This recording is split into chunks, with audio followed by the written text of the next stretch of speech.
Dios bendiga en esta tarde a todos mis hermanos aquí presentes y a los hermanos que nos ven a través de las redes sociales. Le damos la bienvenida una vez más a esta maravillosa clase, ¿verdad? En Evangelios, Epístolas Generales, perdón,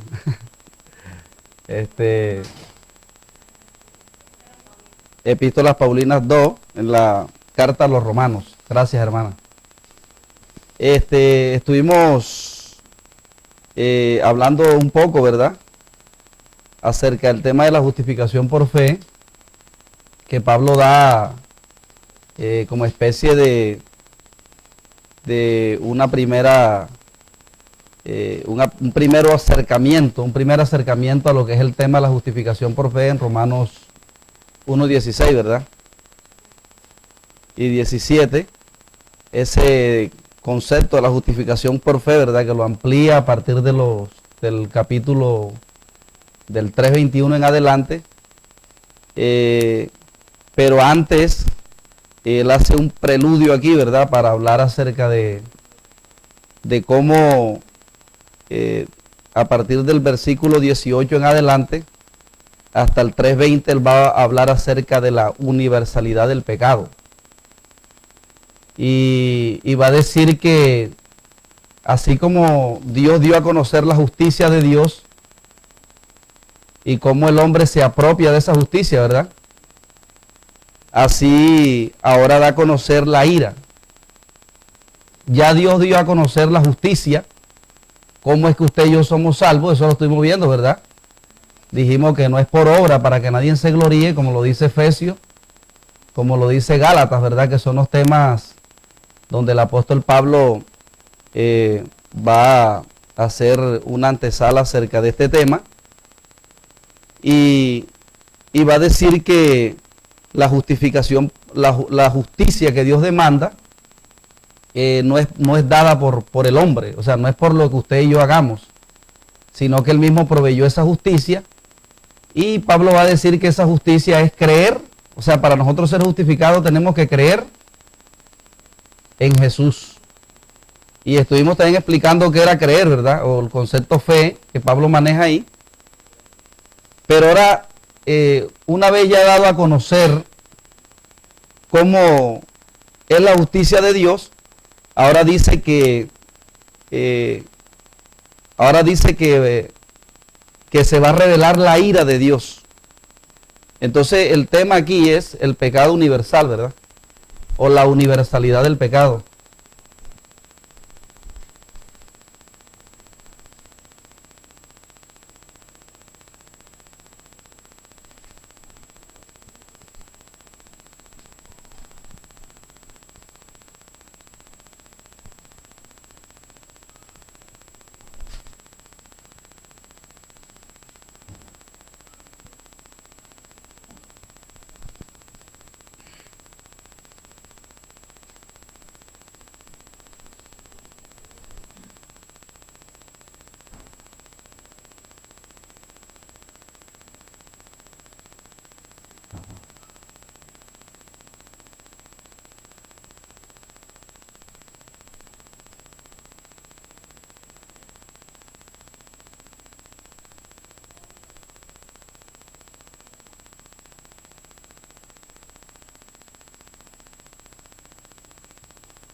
Entonces,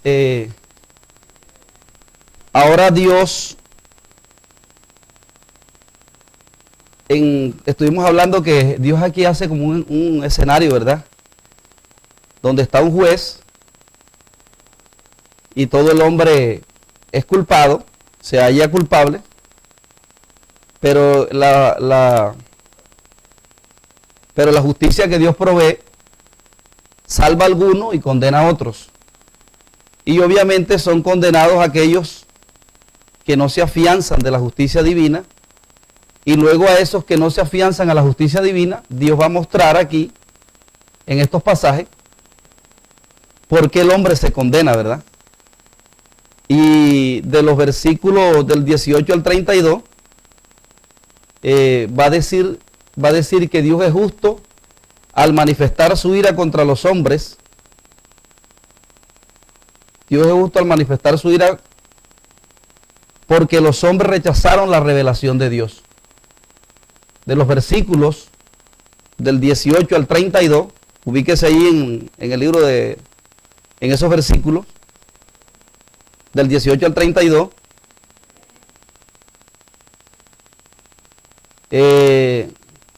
va a decir que Dios es justo al manifestar su ira porque los hombres rechazaron la revelación que Dios les dio.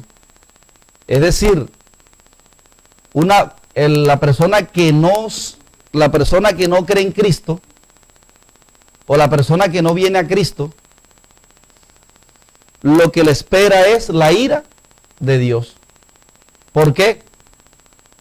Porque todo el que no viene a Jesús se va a corromper moral y espiritualmente hablando. Y Pablo arranca diciendo, porque la ira de Dios se revela desde el cielo contra toda impiedad e injusticia de los hombres que detienen con injusticia la verdad. Porque lo que de Dios se conoce les es manifiesto, pues Dios se lo manifestó.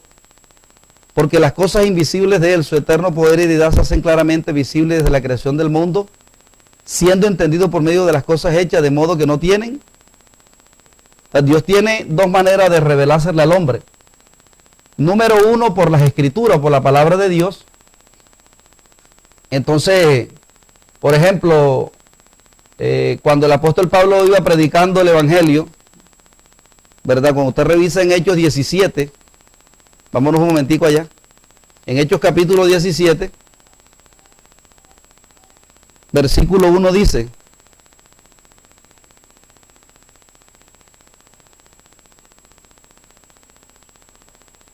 pasando por Anfípolo y Apolonia, llegaron a Tesalónica, donde había una sinagoga de los judíos.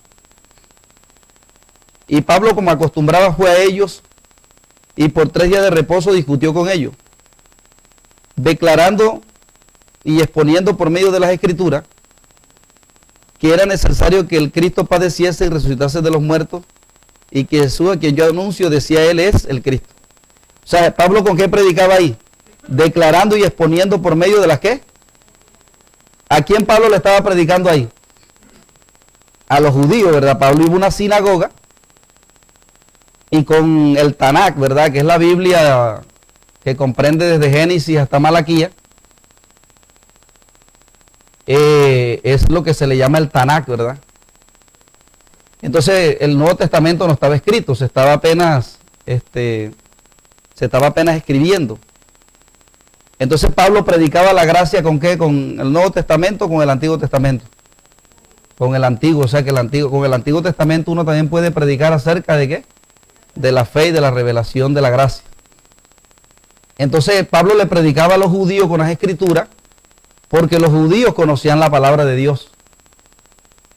Pero, por ejemplo, cuando le iba a predicar a gente que no tenía conocimiento de la ley, Pablo lo hacía con otra revelación. Entonces, Dios se da a revelar por medio de las Escrituras y por medio de la naturaleza, por medio de lo que está creado. Vámonos a Hechos capítulo 15, Hechos capítulo 14.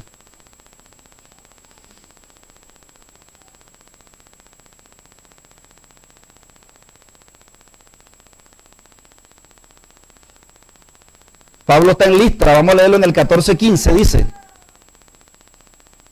14:15 del libro de los Hechos, Pablo está en Listra predicando. Sabemos que Listra era un territorio, ¿verdad? Que pareciera que ahí no había judíos, porque ahí ese pueblo estaba bien cegado, dice, diciendo, varones, ¿por qué hacéis esto? Nosotros también somos hombres semejantes a vosotros que os anunciamos que de estas cosas os convirtáis al Dios vivo. Al Dios vivo que hizo el cielo y la ¿qué?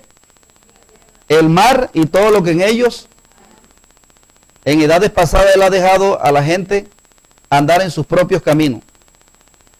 Amén. Entonces Pablo aquí estaba diciéndole a esta gente que él predicaba al Dios que hizo los cielos y la tierra. O sea, el apóstol Pablo no utilizó aquí el Tanakh ni utilizó la ley judía, ¿verdad?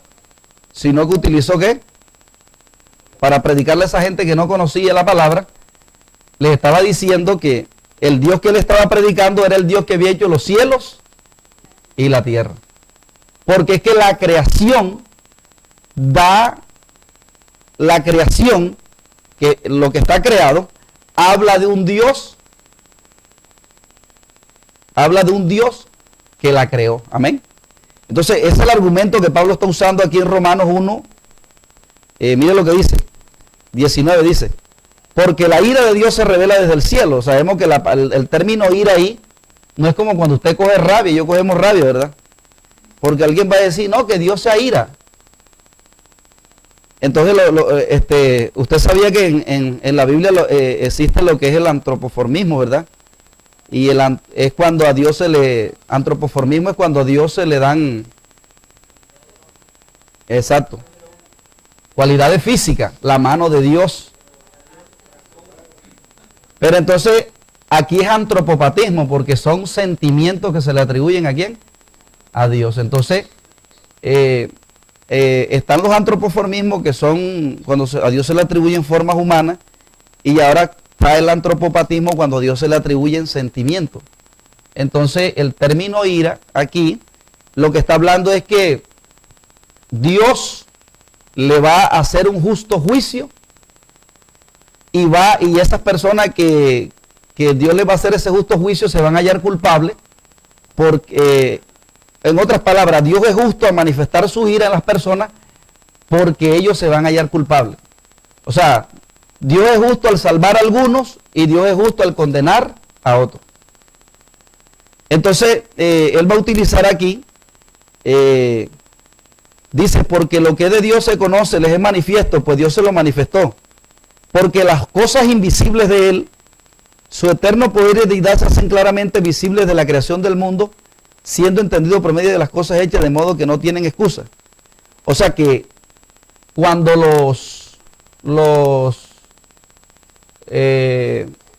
cuando los hombres que comienzan a estudiar, ¿verdad?, el cosmos, y usted sabe que la tesis cristiana dice que las cosas las creó el Señor, el cielo y la tierra y todo lo que en él hay, lo creó la Biblia, porque la Biblia dice en Génesis capítulo 1 que todo lo que existe, el cosmos lo creó Dios. Entonces, la filosofía, una rama de la ciencia y la filosofía, dice que cuando salió una rama de la filosofía que se llamó la ontología, y ellos comenzaron a decir, se comenzaron a cuestionar de dónde venían las cosas. O sea, de dónde se originó el hombre, de dónde se originó la tierra, de dónde se originó el cielo y todo lo que en él hay. Diga, hermano. ¿Ah? ¿Cómo? O sea, la filosofía tiene una rama que es la ontología. Entonces la ontología surge como ese cuestionamiento, como decir, los cristianos son unos ignorantes. Ellos les atribuyen que las cosas las creó el Señor, las cosas que las creó un Dios. Porque como ellos son ignorantes y no estudian, así trata la filosofía. Los filósofos y los ateos lo tratan a usted y a mí de ignorante. ¿Usted sabía eso? Entonces ellos dijeron, vamos nosotros a... Entonces surgieron unas preguntas, ¿verdad? ¿De dónde vino el hombre? ¿De dónde vino todo lo que existe? Pero entonces, esta rama de la filosofía, en vez de responder de dónde surgieron las cosas, lo que hicieron fue cuestionar a la Biblia. Entonces lo que está diciendo Dios aquí, lo que está diciendo el apóstol Pablo aquí es que el que no quiere leer la Biblia, entonces Dios le hará juicio porque la creación habla de él. Entonces, por ejemplo, hombres como Isaac Newton, ¿verdad?, que se comenzó a estudiar la Tierra, y cuando él comenzó a estudiar, el universo, él llegó a la conclusión que entre más investigaba la Tierra, el universo, él decía que Dios existía más. Porque cuando él comenzó a estudiar el universo, él decía, esto está tan perfecto y tan bien hecho que existe un Dios. Eso lo dijo Isaac Newton. Ah, exactamente. Pero por ejemplo, hubieron otros que, por no aceptar la tesis que Dios creó las cosas, entonces comenzaron a investigar la tierra. Y entre más el hombre estudia cualquier parte del cosmos, ya bien sea la tierra, el mar y los cielos, el universo, más la persona se va a dar cuenta que Dios existe. Entonces, mientras una persona comience a investigar más lo que está creado, más se va a dar cuenta que Dios existe. Pero lo que es que ellos, como están ensorbecidos, ellos no le van a dar razón a los cristianos. Ellos no van a decir verdaderamente que los cristianos tenían la razón. Ellos no van a decir eso. Sino que por eso es que la Biblia va a decir, mire lo que dice el texto, dice. O sea, pues habiendo conocido a Dios, o sea, ¿cómo supieron ellos que había un Dios? Porque entre más investigaron lo que estaba creado, más se dieron cuenta que había un Dios. Entonces mire lo que hicieron ellos, dice. Pues habiendo conocido a Dios, no le glorificaron como Dios ni le dieron gracia, sino que se envanecieron ¿en qué? Y su necio corazón fue. Es decir, ellos se ensorbecieron. Entonces trataron de buscar, ahí fue donde surgen las hipótesis, ¿verdad? Que el hombre venía del mono. El que comenzó a estudiar la antropología dijo, el hombre viene del mono. O sea, pero eso es una teoría, porque ese estudio no fue demostrado. El otro que dijo que el mundo venía del Big Bang, ¿verdad? Que murió hace poco. Entonces, estos hombres se envanecieron en su razonamiento, y también va a decir la Biblia que profesando ser sabios se hicieron necios. Dice, y cambiaron la gloria del Dios incorruptible en semejanza de imagen de hombre corruptible, de ave, de cuadrúpedo y de reptiles. Por lo cual también Dios los entregó a la inmundicia en las concupiscencias de sus corazones, de modo que deshonraron entre sí sus propios cuerpos, ya que cambiaron la verdad de Dios por la mentira, honrando y dando culto a las criaturas antes que al Creador, el cual es bendito por los siglos de los siglos. Entonces, los que dicen que los que no le atribuyen a la creación del mundo a Dios, ellos trataron de buscar sus propios, trataron de hacer sus propias teorías de dónde pudo venir el hombre. Y por ejemplo, Darwin dijo, no, el hombre viene del mono. Los que estudiaron el cosmos dijeron, no, el hombre viene de el mundo vino de una explosión. Pero no solamente nosotros, la doctrina cristiana tiene problema con porque aquí está diciendo que como los hombres, dice que los hombres y que cambiaron la verdad de Dios. O sea, Satanás siempre ha tratado de cambiar la verdad de Dios. O sea, la filosofía no solamente es aquella que dice que Dios no existe, porque hubieron unos filósofos que dijeron que también Dios existía. Amén. Entonces, lo que la Biblia está diciendo aquí es que la gente, en vez de creerle a Dios, le creyeron a estos soberbios. Y yo me quise detener un poco porque es lo que está viviendo la humanidad en este tiempo. Usted no está viendo que hoy en día los ateos son más venerados. Y por ejemplo, un ateo que se puso a estudiar el ADN, de dónde venía el hombre, el ADN del hombre, y que era uno de los ateos más trascendentales de Inglaterra, a los 85 años, cuando comenzó a estudiar detenidamente el ADN, se dio cuenta de que verdaderamente existía una mente más sabia que los hombres. Entonces, se da cuenta que entre el hombre más estudia lo que está creado, se va a dar cuenta que Dios existe. Entonces, lo que está diciendo aquí Pablo es que los hombres, en vez de darle gracias, en vez de creer en la revelación de Dios, los hombres prefirieron colocar su confianza en lo que le decían los hombres. Usted está viendo que la tesis de estos hombres es lo que ha trascendido a nuestros días, y por eso se da la inmoralidad que viene a continuación. Por ejemplo, si a una persona le dicen que que Dios no existe, Entonces, el homosexual, como es el homosexualismo, como es un pecado que no lo juzga la justicia humana. ¿Quién juzga el homosexualismo? La mentira, la fornicación, el adulterio, la ira, ¿verdad? La contienda, las disensiones. Esos pecados no los juzga la justicia humana. ¿Quién juzga esos pecados? La justicia divina. Entonces, ¿qué pasa? Que el hombre se está olvidando de la justicia divina. Entonces, cuando el hombre le quitan la idea que Dios no existe, entonces el hombre puede comenzar a hacer todos estos pecados porque Dios no existe. Entonces, como le dieron más honra a las criaturas antes que al Creador, dice la Biblia que Dios los entregó una mente reprobada, y usted va a ver la inmoralidad donde el hombre en todos los tiempos ha venido practicando todo este pecado alejado de Dios. Pero el punto aquí es que llega un momento donde a la humanidad le van a sacar. Por eso es que nosotros tenemos que predicar el evangelio, porque si usted y yo no predicamos el evangelio, el ateísmo sí lo va a hacer. Entonces, cuando una persona se vuelva atea, la persona se va a desenfrenar en el pecado. Pero cuando nosotros predicamos el evangelio, entonces eso va a hacer que la persona o tome una decisión, ¿verdad? O se viene para Jesús o decide degradarse moralmente. Entonces, a los gentiles, ¿por qué Dios los va a condenar? Porque ellos se rebelaron contra Dios, y contrario a ello, además de rechazar a Dios y de desafiar sus leyes, dice que el hombre se entregó en su laxivia, ¿ven?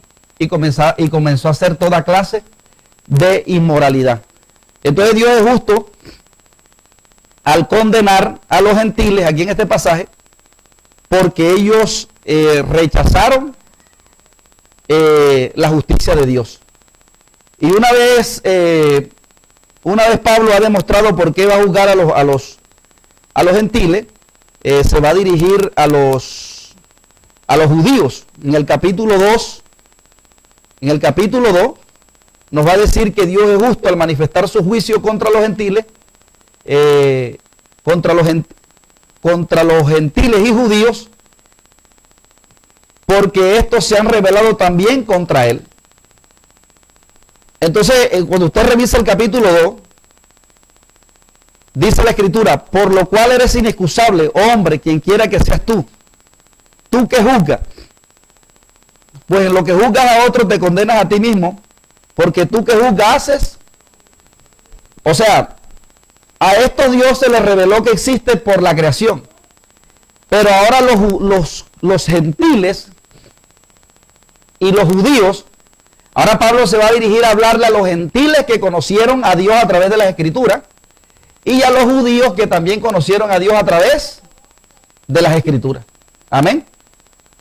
Porque hay gente que conoce la Biblia y que conoce el propósito, lo que Dios demanda, pero aún así ellos persisten ¿en qué?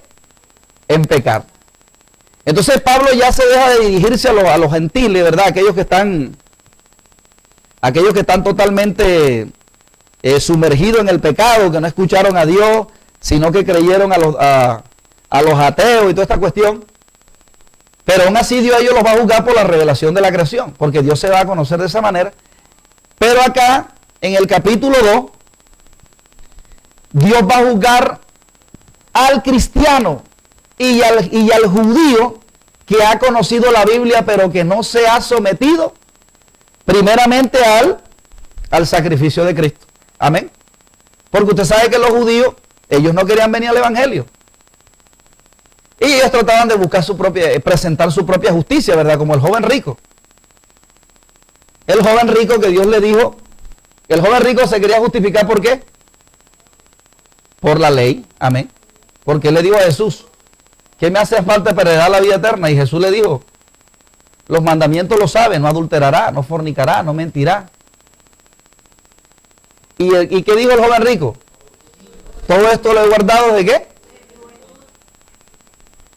Entonces Jesús le manda una expresión para que él se dé cuenta que no está guardando toda la ley. Amén. Y le dice, vende todo lo que tiene y dalo a quién. Y tú ven y qué. Y siguen. Y dice que cuando Jesús le dijo esto, el hombre se fue triste porque tenía muchas. ¿Qué decía el primer mandamiento? ¿Amarás a Dios sobre qué? Y él estaba amando a Dios sobre todas las cosas. ¿Estaba amando a qué? A la riqueza. Entonces Dios lo que hizo fue colocarlo en un examen él mismo para que él se diera cuenta que por la ley nadie podrá ser justificado. Entonces que la justificación se da ¿por quién? Por Jesucristo, porque él lo mandó a seguir a Jesús. Pero entonces el joven rico, como tenía una importancia dentro de la sociedad, el joven rico no se iba a mezclar con Pedro, con Juan, la gente de Galilea, porque eso de pronto iba a tratar su soberbia, ¿verdad? Porque dice la Biblia que amaban más la gloria de los hombres que la gloria. Y así, mucha gente en este tiempo que no quiere venir al evangelio porque ellos se creen, ellos son muy importantes ¿para quién? Para la sociedad. Entonces, los gentiles ¿con qué se van a justificar? Con la ética moral. Y usted va a encontrar gente que dice, la ética es una rama de la filosofía que estudia el comportamiento del hombre. Yo eso se lo expliqué la vez pasada. Entonces, la ética dice cómo el hombre se tiene que comportar dentro de la sociedad. Por eso cuando usted le va a predicar a alguien, le dice, oh, pero yo no me meto con nadie. Él no se mete con nadie, pero es un adúltero, es un fornicario. Entonces, nosotros como predicadores, porque aquí Dios, a través del apóstol Pablo, está tratando de hacer con argumentos, hacer culpable a toda la humanidad para que de esa manera puedan aceptar el sacrificio de ¿quién? De Cristo. Amén. Entonces, aquí, Dios dice, sabemos que el juicio de Dios contra los que practican tales cosas según verdad. Y piensas esto, hombre, quien quiera que seas tú que haces lo mismo. Tú que escaparás del juicio de Dios, o menosprecia la riqueza de su benignidad, paciencia y longanimidad, ignorando que su benignidad te guía al arrepentimiento. Pero por tu dureza y por tu corazón no arrepentido atesoras para ti mismo ira en el día de la ira y de la revelación del justo juicio, el cual pagará uno conforme a qué. Es decir, hay gente, como le explicaba ahorita, por ejemplo, los judíos conocían, porque a partir de los 17 en adelante, del versículo 17 en adelante, Pablo va a hacer énfasis en los judíos. Pero aquí pareciera que el apóstol Pablo está haciendo énfasis en los gentiles que conocen el evangelio. Usted sabe que hay gente en el evangelio que uno ya conoce qué es lo que es bueno y qué es lo malo, pero la gente persiste en pecar dentro de la congregación. Y ahora, como dice que, como esto lo han malinterpretado, alguna gente dice, no, somos salvos por gracia. Entonces pareciera que dijeran, yo puedo pecar, porque como soy salvo por gracia, yo puedo pecar. Entonces Pablo aquí va a convencer a los judíos de que, va a convencer a todos los judíos de que, a los gentiles, esto se refiere más o menos a las personas que han conocido la palabra de Dios. Dice, porque el verso 14 dice, porque cuando los gentiles que no tienen ley hacen por naturaleza lo que es de la ley, estos aunque no tengan ley son ley para sí mismos, mostrando la obra de ley escrita en sus corazones, dando testimonio su conciencia y acusándolo, defendiéndole su razonamiento. En el día en el que Dios juzgará por Jesucristo los secretos de los hombres conforme a mi evangelio. Es decir, el versículo 12 dice, porque todos los que sin ley han pecado, sin ley también perecerán. Y todos los que bajo la ley han pecado, por la ley serán juzgados. O sea, todos los que sin ley han pecado se está refiriendo al periodo de Adán hasta Moisés, ¿verdad? Que no había una ley escrita. Pero no había una ley escrita, había una ley oral, porque la ley no estaba escrita, pero la ley ya estaba oral. Amén. Entonces la conciencia del hombre le va a acusar o le va a defender en su razonamiento, porque cuando una persona digamos que no ha conocido la palabra de Dios, el razonamiento que Dios, ese instintivo que Dios ha colocado, la persona sabe que hay un Dios, amén.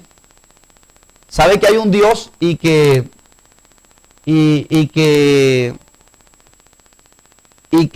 un Dios que les va a juzgar.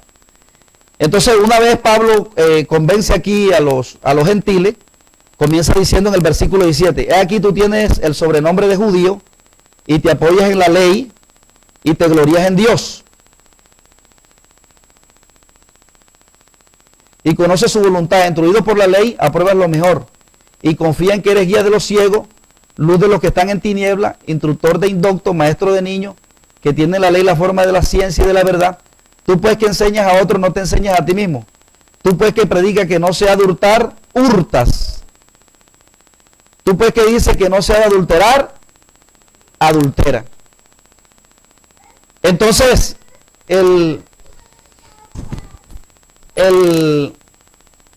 la universalidad del pecado, que significa errar en el mundo, tanto a judíos como a gentiles, Dios les está dejando claro de que Dios no va a tener excepción de personas. Es decir, porque es que una cosa es el amor y otra cosa es el juicio, ¿verdad?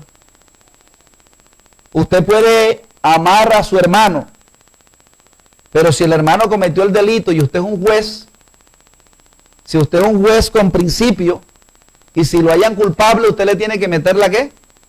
La sentencia porque es hallado culpable. Amén. Así también Dios. O sea, no crea usted que de pronto la persona que está en el evangelio, pero persiste en practicar el pecado, la Biblia va a decir que Dios no hace ¿qué? Excepción de persona. Si la persona es hallada culpable, y cuando un cristiano es hallado culpable, así como los judíos, porque los judíos, ellos veían por la ley que no se debía adulterar y ellos ¿qué? Adulteraban. Ellos sabían por la ley que no se debía hurtar y hurtaban. Entonces, Dios no va a condenar la práctica del pecado, Dios no va a condenar Dios va a condenar en la práctica ¿de qué? Del pecado. Amén. Dios va a condenar en la práctica del pecado, porque la Biblia va a decir que el que es de Dios no practica el pecado, lo va a decir Juan, ¿verdad? Porque hay una diferencia entre la práctica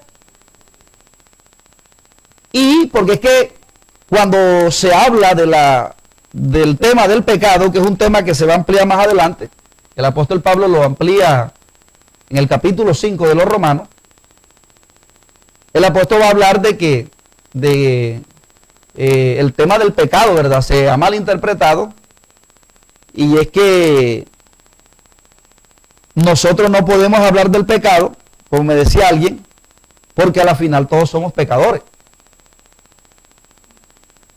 Porque si nosotros nos vamos a Romanos 7 va a decir el pecado que mora ¿en qué? En mí. Y Primera de Juan va a decir que si alguno dice que no tiene pecado, ¿se hace qué? Entonces, si nosotros llevamos el pecado original, entonces nosotros no podemos predicar ¿de qué? De pecado.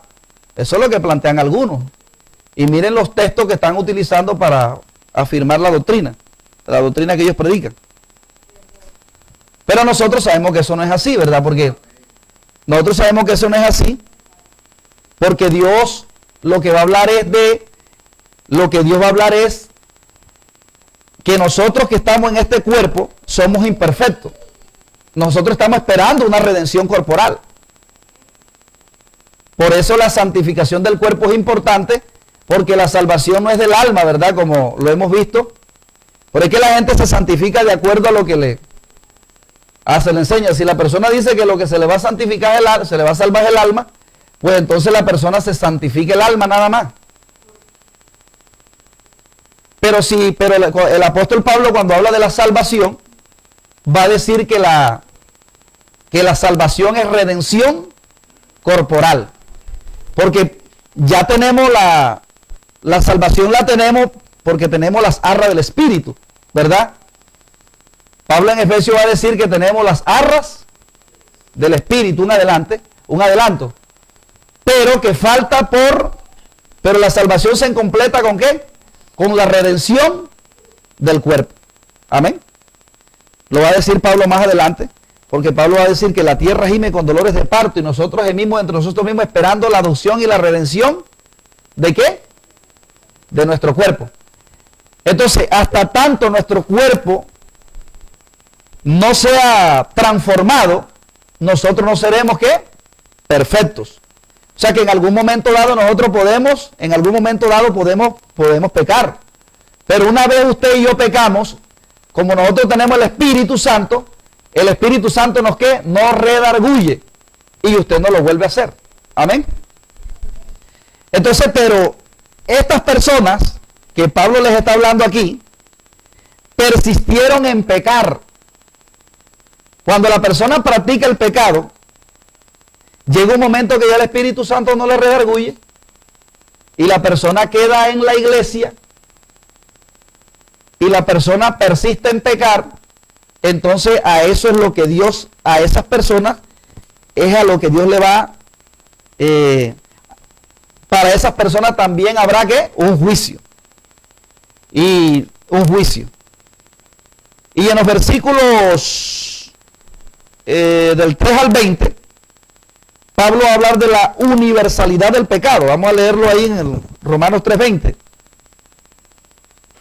Dice: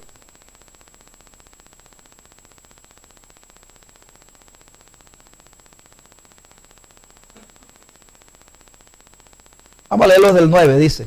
El 3:9 dice: ¿qué pues? ¿Somos nosotros mejores que ellos? En ninguna manera, pues ya hemos acusado a judíos y a gentiles que todos están tras judíos y lo que ya vimos ahora. Judíos y gentiles están bajo pecado, como está escrito: no hay justo ni a uno, no hay quien entienda, no hay quien busque a Dios, todos se desviaron a una, se hicieron inútiles, no hay quien haga lo bueno, no hay ni siquiera uno, sepulcro abierto es su garganta, con la lengua engañan, veneno de aspides hay bajo sus labios, su boca está llena de maldición y de amargura, sus pies se apresuran para derramar sangre, quebranto y desventura hay en sus caminos, y no conocieron camino de paz, no hay temor de Dios delante de sus ojos. Pero sabemos que todo lo que la ley dice, lo dice a los que están bajo la ley, para que toda la boca se cierre y todo el mundo quede bajo el juicio de Dios. Ya que por las obras de la ley ningún ser humano será justificado delante de él, porque por medio de la ley es el conocimiento de qué. Entonces, hasta aquí, el apóstol Pablo va a hablar acerca de la universalidad del pecado, diciendo que todos están bajo pecado, para que todos se vean obligados a venir a Jesucristo. Amén. Todos están bajo pecado. Entonces, como dijimos ahorita, que el gran problema de los judíos era que ellos, para no venir a Jesús, trataban de justificarse. ¿Por qué? Por la ley mosaica, que es el debate que Pablo va a tener en Galacia, ¿verdad? Que los judíos decían que ellos, para poder ser salvos, tenían que guardar ¿qué? Tenían que guardar la ley. Entonces, aquí queda evidenciado que toda la humanidad está bajo pecado, para que todos se vean obligados a venir a Jesucristo. Entonces,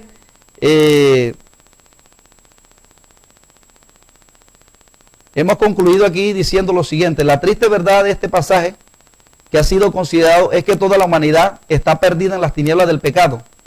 No hay excepción. El hombre es esclavo del pecado y solo Dios puede librarle de su esclavitud. Dios es justo en condenar la maldad y el pecado, y es justo cuando pronuncia su sentencia sobre el predicador. Tanto judíos como gentiles son culpables de haber rechazado la revelación que Dios le dio. Pero Dios, en su finita misericordia, ha provisto el evangelio de su gracia. Todo aquel que cree en Cristo y en su obra expiatoria es perdonado y hecho heredero de la vida eterna. Entonces, ahora del versículo 21, Pablo va a ampliar el tema de la justificación por fe, porque ya una vez ha demostrado que todos son culpables y que todos merecen el juicio de Dios. Ahora el apóstol Pablo va a hacer un contraste entre la ley y la gracia, ¿verdad? Pero yo eso lo quisiera desarrollar en la próxima clase porque ya el tiempo no da. Pero quisiera concluir con esto.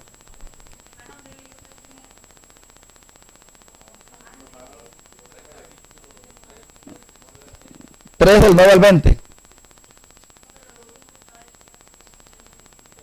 Ah, no, eso es un comentario que yo tengo acá. Entonces, en la conclusión, dice así, en la primera parte de este estudio, del versículo 18 al 32, Pablo describe el estado de la condición que se encuentra el hombre gentil. Después de haber conocido a Dios, la humanidad rechazó ese conocimiento y se entregó en prácticas repudiables de idolatría y de toda clase de inmoralidad. Es decir, usted está viendo que eso es lo que está pasando en la actualidad. Todo el que no viene al Evangelio, Satanás lo va a degradar moralmente. Por eso, a medida que pasa el tiempo, se corrompe más la humanidad. Y en la insistencia de meter el ateísmo en los países es para que esta palabra se cumpla. Es para que la gente le dé, eso es terrible, ¿verdad? Y eso no solo pasa con el que no conoce, eso está pasando en la iglesia también. Eso está pasando en la iglesia también. Imagínese usted que cuando yo predico un mensaje acerca del pasaje de la mujer samaritana, que la mujer samaritana le dijo a Jesús que cuando venga el Mesías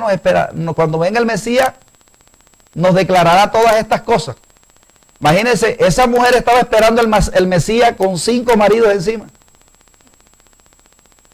O sea, mire la vida inmoral que esta mujer tenía. O sea, una mujer que conocía la Escritura. Porque es que Satanás en todos los tiempos lo que ha hecho es tratar de mezclar la doctrina, hacer un sincretismo, para que la gente vea en la iglesia el pecado como algo normal. Y hoy en día, la inmoralidad no solamente está en el mundo, la inmoralidad está dentro de la iglesia hoy en día. O sea que parece que Satanás antes trataba de sacar el hombre para llevarlo al mundo, pero hoy le metió el mundo en la iglesia. Y como hoy los mensajes de hoy no es para que el pueblo se santifique, amén,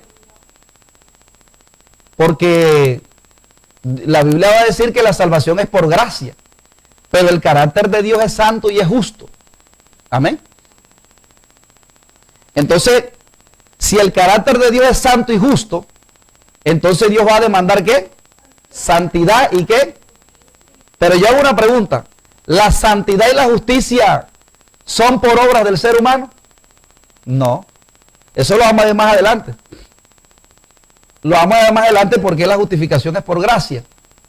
Pero si la justificación es por gracia, eso no significa que usted no va a ser santo y justo. Eso no significa eso. Entonces, los mensajes cada día, por ejemplo, la mujer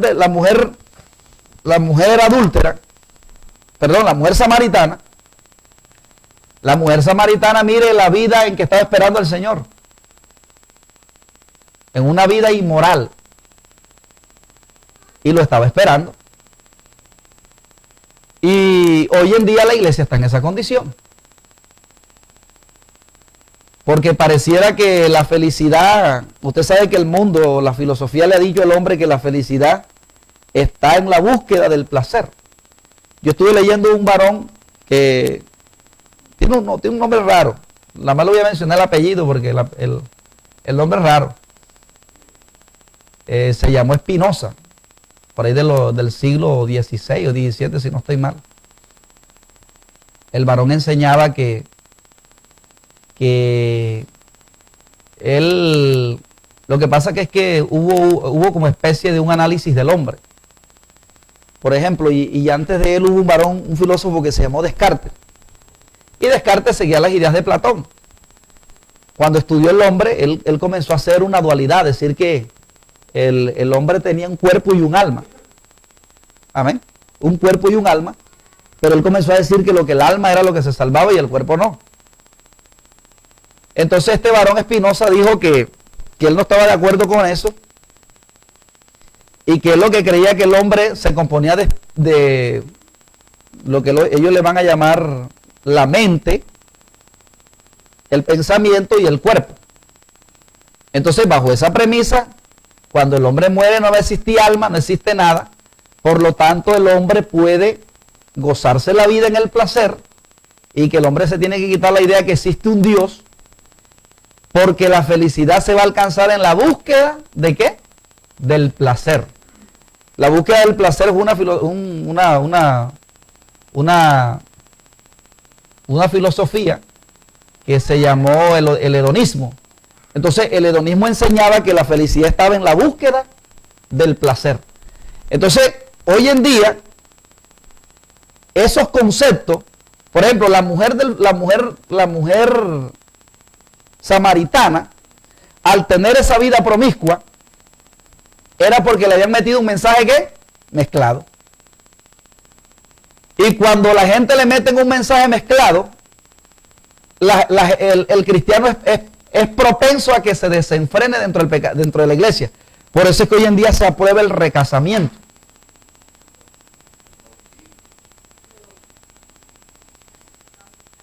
Y lo que es peor, algunos que tienen la doctrina de Jesús solo, ¿verdad? Que dice que el bautismo salva, como la doctrina católica, ¿verdad? Que dice que el bautismo salvaba y que había que bautizar a los infantes porque si no se iban al limbo. Porque para el catolicismo el bautismo salvaba. Entonces hoy en día la gente se bautiza, va a la iglesia y se bautiza, que estaban como los judíos, cuando usted le hace el capítulo 3 detenidamente cuando llega a su casa. Sino que estamos resumiendo por cuestiones de tiempo el tema de la universidad del pecado. Pero el judío, ¿qué le pasaba? El judío se hacía la circuncisión y no guardaba la ley, ya decía que estaba procesado y empacado al vacío. Ya era salvo. O sea que la circuncisión se dio a Abraham porque era una señal de que él iba a guardar el pacto. O sea que la circuncisión tenía que ser consecuente con la vida y el testimonio. Amén. Es lo mismo como el bautismo. Una persona se bautiza, que Pablo lo va a hablar más adelante en Romanos. Una persona se bautiza, entonces la persona cuando ya la bautizan en la iglesia dice, ya yo me bauticé, ya yo soy salvo. Pero entonces el bautismo es una simbología, ¿verdad? Que cuando el hombre se sumerge, está diciendo que él va a morir el pecado. Y que cuando resucita, está diciendo que va a tener una vida nueva. Entonces, pero ese simbolismo tiene que ser consecuente con la vida de la persona. O sea, que quien le da el valor al bautismo, ¿quién es? Nadie más que la persona. ¿Amén? Entonces, porque la simbología es que me sumerge en el agua y muero, ¿qué? Al mundo. Pero la gente se pega una remojada en la alberca y cuando sale y sigue pecando en la iglesia. Amén. Entonces, por esta causa, Dios va a juzgar tanto a los gentiles, tanto a los judíos y a los gentiles convertidos, si persisten en pecar. Si persisten en pecar. Pero entonces aquí, a partir del versículo 21 en adelante, Pablo va a ampliar el tema de la justificación por fe y va a hacer un contraste entre la ley, ¿verdad?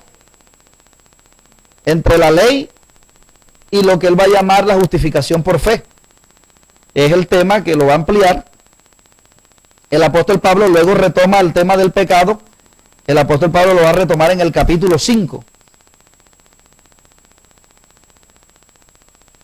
En el capítulo 5, y eso lo estaremos viendo en la próxima oportunidad. ¿Hay alguna pregunta hasta este momento?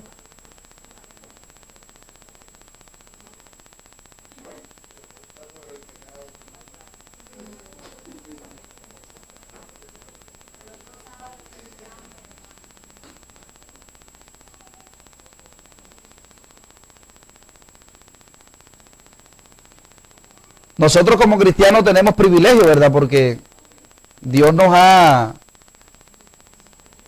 manifestado su gracia, y también los judíos eran privilegiados porque Dios les había dado la ley. Pero si los judíos y los gentiles que se les ha revelado la gracia persisten en pecar, ellos también serán juzgados. El término de la ira de Dios es un término escatológico que tiene su cumplimiento en Apocalipsis 20, ¿verdad? Cuando la Biblia habla de que Dios va a resucitar de entre los muertos a los que se van a condenar. Y el término ira más o menos está relacionado con la condenación eterna, ¿verdad? Que Dios le va a hacer a los que persisten estar lejos del sacrificio de Cristo. Amén. Entonces vamos a estar en este día despidiéndonos. Le damos gracias al Señor, ¿verdad? Por la linda oportunidad que nos dio de estar en este lugar.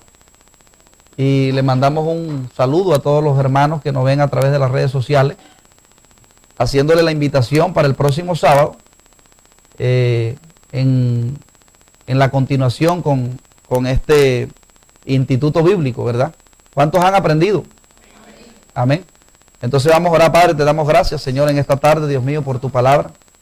Te damos las gracias, Señor, por habernos dado a comprender, Dios mío, y por habernos convencido, Señor, de que aunque permanezcamos, Señor, en esta gracia divina, Señor, el propósito es cada día santificarnos más. Señor, estar más cerca de ti.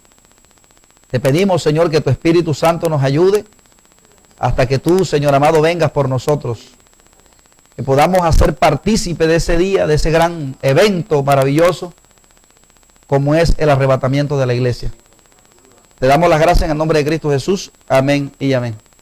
Bueno, bien, mis amados hermanos, que el Señor Jesucristo les bendiga y que Dios